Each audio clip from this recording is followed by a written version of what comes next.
بسم اللہ الرحمن الرحیم۔ السلام علیکم، میں ساجد حسین ہوں اور آپ میرا ویلاگ دیکھ رہے ہیں۔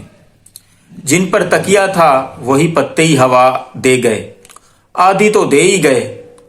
سائفر کیس کا اور توشہ خانہ کیس کا تیا پانچا تقریباً ہو چکا، لیکن ظاہر سی بات ہے جب مقصد سزا دینا ہو تو اس میں پھر قانونی اور آئینی دلائل کی کوئی ضرورت زیادہ نہیں پڑتی۔ لیکن اللہ خیر کرے، سائفر کیس کا جس پر تکیہ تھا سلطانی گواہ، جس کا کافی دنوں سے بلکہ کافی مہینوں سے یہ چرچا تھا کہ جی اعظم خان جو عمران خان صاحب کے پرنسپل سیکرٹری تھے، انہوں نے بڑا وہ وعدہ معاف گواہ بن گئے ہیں، انہوں نے 61 اور 64 کا بیان دے دیا ہے وغیرہ وغیرہ۔ اب اس بندے نے ایک پوائنٹ میں آپ کو بتاتا ہوں، اس نے اپنا جو ہے وہ بیان عدالت کے سامنے دیا اور قرآن پاک پر حلف کا حلف لے کر دیا، اور بلکہ قرآن پاک پر جس طرح وہ کہتے ہیں نا، جو کہوں گا سچ کہوں گا، سچ کے علاوہ کچھ نہیں کہوں گا، تو پھر وہ سچ سب کے سامنے آ گیا، تقریباً آدھا تو آ ہی گیا ہے۔ اب وہ کہتے ہیں کہ جی یہ جو سائفر عمران خان نے اپنے 27 مارچ 2022 کے جلسے میں لہرایا تھا، یہ سائفر تھا نہیں یا نہیں تھا، یہ اس کا مجھے پتہ نہیں ہے۔ اور دوسرا وہ کہتے ہیں جو 161 اور 164 کا بیان میں نے دیا ہے، یہ دستخط میرے ضرور ہیں لیکن یہ بیان میرا نہیں ہے۔ اب وہ یہ بھی بات کر رہے ہیں، اسی طرح کی اور بھی کئی باتیں ہوئی ہیں۔ بہرحال آپ اگر ان دو بیانوں کو لے لیں اور انہی بیانات پر ساری جو مقدمات درج کروانے والے ہیں ان کی ساری جو عمارت ہے انہی بیانوں پر کھڑی تھی کہ جی عمران خان نے سائفر لہرایا، پتہ نہیں کون سا قیمتی راز تھا جو دنیا کے سامنے، پبلک کے سامنے رکھ دیا۔ وہ علیحدہ بات ہے کہ سائفر تو امریکہ میں بھی چھپ چکا ہے، یہی سائفر، لیکن اس پر کسی نے نہیں جانا۔ اس کے بعد وہ کہتے ہیں کہ سائفر چوری ہو گیا، پتہ نہیں اب وہ جو چوری سائفر ہوا تھا پتہ نہیں شہباز شریف کے پاس کیسے نکل آیا جو اس نے 2 میٹنگز کر ڈالی۔ اب یہ سمجھ نہیں آتی، اللہ تعالیٰ رحم فرمائے۔ دوسرا کیس تھا توشہ خانہ کا۔ اب وہ کہتے ہیں کہ جی عمران خان نے قیمتی تحفے بیچے ہوں گے بھائی۔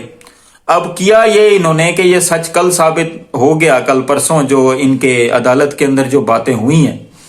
ایک انڈین کمپنی کا تھا سیل مین جو دبئی کے اندر اس میں سیلز مین ہی کرتا تھا، 3800 درہم کے اوپر وہ نوکری کرتا تھا پارٹ ٹائم، عمران مسیح۔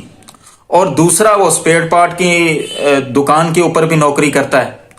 اس نے انہوں نے اس کو تصویریں بھیجی اور انہوں نے جو 2 کروڑ کے تقریباً تحفے تھے ان کو 300 کروڑ کا بنا دیا۔ اور اس میں جو ڈائمنڈ کا ہے، ڈائمنڈ وہ کہتے ہیں نا جب پتہ نہ ہو کسی بات کا تو پھر وہ بندہ پکڑا ہی جاتا ہے، یعنی وہ ایک خوبصورت مثال بھی یوز کی جاتی ہے، نقل کے لیے عقل کی ضرورت ہوتی ہے۔ اب اس کے اندر عقل تو تھی نہیں۔ اب اس سے جب پوچھا گیا، یہ تصویریں دکھائی گئیں جرا کی لطیف کھوسہ نے توشہ خانہ کے کیس کے اندر، انہوں نے کہا جی یہ تو مجھے پتہ ہی نہیں ہے، یہ تو بس انہوں نے مجھے کہا تو میں نے قیمت لگا دی، لیکن مجھے تو یہ اسپیسیفیکیشن زیورات کی بتائیں گے، تحائف کی بتائیں گے تو میں اس کے اوپر کچھ کوشش کر سکتا ہوں، میرے پاس تو کوئی سرٹیفکیٹ نہیں ہے۔ اب یہ سرٹیفکیٹ ہوتا ہے جب کوئی سنارا، جب کوئی جوہری، جب کوئی اس طرح کا ایکسپرٹ اس کا جو ہے وہ زیورات کی جو ہے وہ قیمت کا تعین کرتا ہے، اس کے پاس سرٹیفکیٹ ہوتا ہے، یہ باقاعدہ ڈگری ہوتی ہے، کورس ہوتے ہیں اس کے اوپر۔ اور دوسرا ہیرے کا جب آپ کرتے ہیں تو ہیرا تولا جاتا ہے کیرٹ کے اندر، جس طرح 1 کلو گرام کا ہوتا ہے سونا، جس طرح گرام کے اندر 10 گرام 15 گرام اس طرح تولا جاتا ہے۔ ہیرے کے لیے جو یوز کیا جاتا ہے کیرٹ یوز کیا جاتا ہے۔ لیکن اس بندے کو یہ بھی نہیں پتا تھا، اس نے ہیرے کو بھی سونے کے بہت تولا، گرام کے اندر تولا۔ اب یہ بات جب اس کو بتائی گئی تو اس کو پھر وہ مان گیا کہ یہ میری غلطی ہے۔ اب یہ جو کیس ہے توشہ خانہ کیس کا، یہ بھی چلا گیا، یعنی کہ وہ شیر افضل مروت والا جملہ کہ یہ دونوں کیس وڑ گئے۔ اب اسی طرح باقی کیس بھی ہیں، یہ جو القادر ٹرسٹ والا کیس ہے ان پر بھی کچھ نہیں نکلا، اور 9 مئی کے کیسز ہیں۔ اب 9 مئی کے کیسز کے حوالے سے اگر آپ بات کریں تو تشدد تو عمران خان پر ہوا تھا۔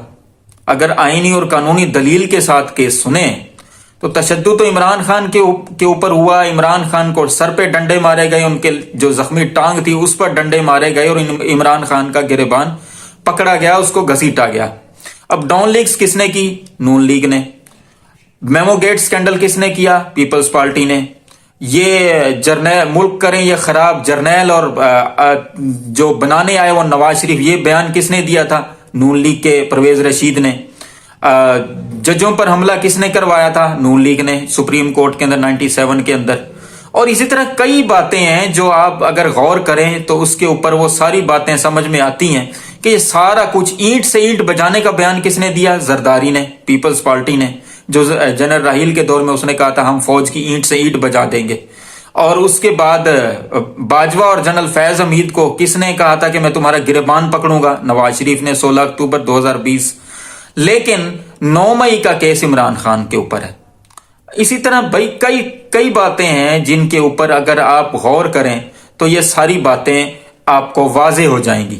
دوسری طرف یہ الیکشن کمپین کر نہیں پا رہے، ان کو یہ بتا بھی دیا گیا ہے، جن کے ساتھ یہ کہتے تھے کہ ہماری بات ہو گئی ہے، اب جن کے ساتھ ان کی بات ہوئی تھی یہ خبریں بھی چل رہی ہیں کہ انہوں نے کہہ دیا ہے بھائی صاحب 20-25 کا فرق ہوتا یا 15-20 کا فرق ہوتا تو ہم دھاندلی کر بھی سکتے تھے۔ اب یہاں پہ 20 اور اوپر دوسری طرف 200 ہے تو یہاں پہ دھاندلی نہیں ہو سکتی، لہٰذا آپ کو وزیر اعظم ہم نہیں بنا سکتے، اس کا بہت مشکل ہے۔ سوشل میڈیا کا دور ہے، یہ 2023 اور 24 کا وقت ہے، کہیں 1995 کا دور نہیں ہے کہ آپ جس طرح چاہیں لوگوں کو دبا کے، ان کو دھمکا کے، ان سے کوئی اپنی پسند کا بیان لے لیں گے یا پھر ان کو جو ہے وہ اس طرح کی کسی بات میں گرفتار کر کے یا پھر ان کو ذلیل اور رسوا کر کے تو آپ اپنے حق میں کچھ کروا لیں گے، ایسا نہیں ہو سکتا۔ دوسری طرف یہ لوگ جاتے ہیں نون لیگ کے، خاص طور پہ وہ لوگوں کے اندر جاتے ہیں تو لوگ پوچھتے ہیں سوال۔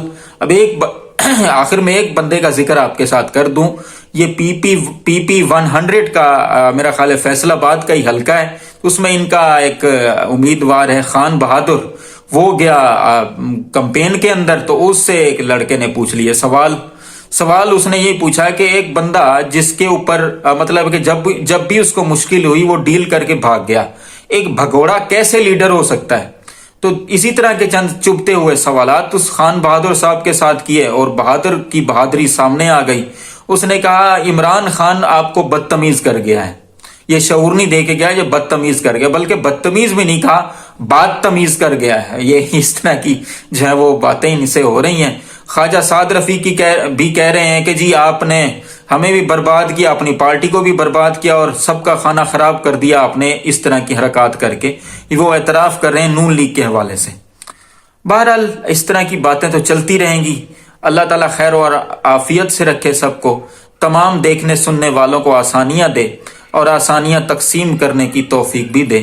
ان مشکل حالات میں اس ملک کے لیے بھی دعا کریں، اپنے فلسطینی بھائیوں کے لیے بھی، اور اپنے آس پاس دوستوں رشتہ داروں کا خیال رکھیں، اور ہمارے اس چینل کا بھی آپ کا بہت بہت شکریہ۔